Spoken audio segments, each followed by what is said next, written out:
Assalamualaikum warahmatullahi wabarakatuh.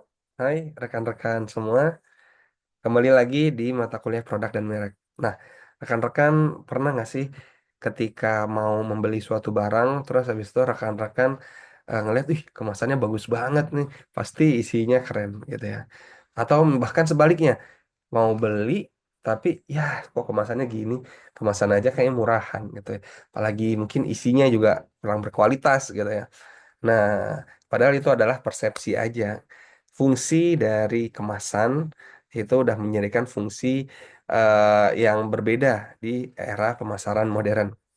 Jadi di modul kelima ini bagaimana kita bisa mulai memahami bahwa kemasan itu bukan hanya sekedar pelindung, bukan hanya sekedar apa namanya menjaga isinya, tetapi di sini kemasan bisa menjadi ujung tombak juga nih untuk melihat sebagai brand awareness, sebagai membangun citra merek dan ujung-ujungnya tentu mempengaruhi keputusan pembelian.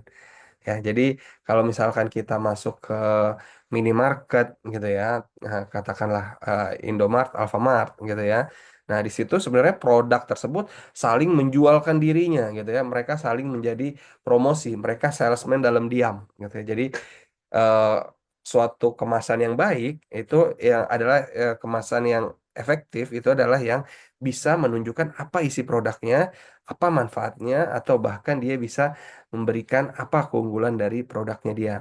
Mulai dari mungkin katakanlah bebas kolesterol, atau organik, atau ramah lingkungan, atau apa aja. Jadi inilah yang bisa kita sebut bahwa kemasan yang menjual.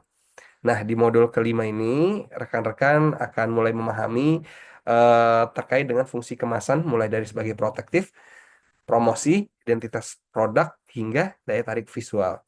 Jadi, kemasan ini membuat produk jadi tampak lebih premium, menjadi lebih mudah dibawa kemana-mana, dan juga lebih efektif dan efisien ketika didistribusikan.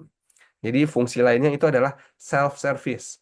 Artinya apa? Artinya konsumen bisa memahami produk tanpa harus bertanya ke penjual, gitu ya. Jadi ini produknya itu dari kemasan bisa mencerminkan brand image perusahaan, ya.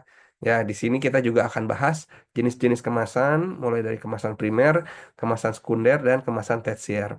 Ada kemasan sekali pakai, ada kemasan yang dipakai berkali-kali. Seperti apa? Seperti galon isi ulang. Nah, itu kan kemasan yang dipakai berkali-kali. Ataupun ah, dari bahan-bahan yang beragam. Mulai dari karton, plastik, gelas, hingga kaleng logam.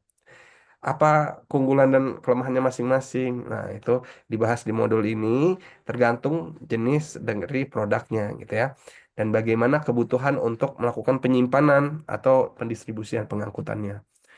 Jadi kita tidak bisa mengabaikan kemasan produk ini dari fitur keamanan ya. Apalagi misalkan produknya ini makanan minuman, food and beverage. Kita harus bisa menggunakan bahan dengan food grade dan tidak bereaksi terhadap isi kemasan produk, isi produk.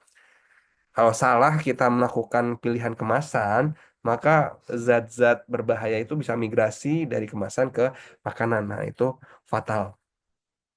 Kemudian dari kemasan ini kita juga akan mempelajari tentang pelabelan produk ya. Jadi yang berfungsi sebagai menyampaikan informasi dan alat promosi, label ini juga harus menampilkan informasi seperti kadaluarsa, komposisi dari produk tersebut, bahkan logo halal gitu ya, atau surat izin beredarnya seperti itu. Oke, jadi selamat mempelajari modul ini. Modul kelima, rekan-rekan akan memahami bahwa kemasan bukan hanya sekedar pembungkus, tetapi udah menjadi bagian dari strategi pemasaran yang penting. Kalau kemasan yang tepat, dia bisa menentukan apakah produk tersebut dilirik atau kalau tidak tepat dia diabaikan di pasar. Selamat mempelajari modul kelima. Jangan lupa kerjakan forum dan kuis. Dan mari kita mulai berpikir kreatif. Bagaimana kemasan bisa menjadi senjata utama dalam memenangkan hati konsumen. Terima kasih. Assalamualaikum warahmatullahi wabarakatuh.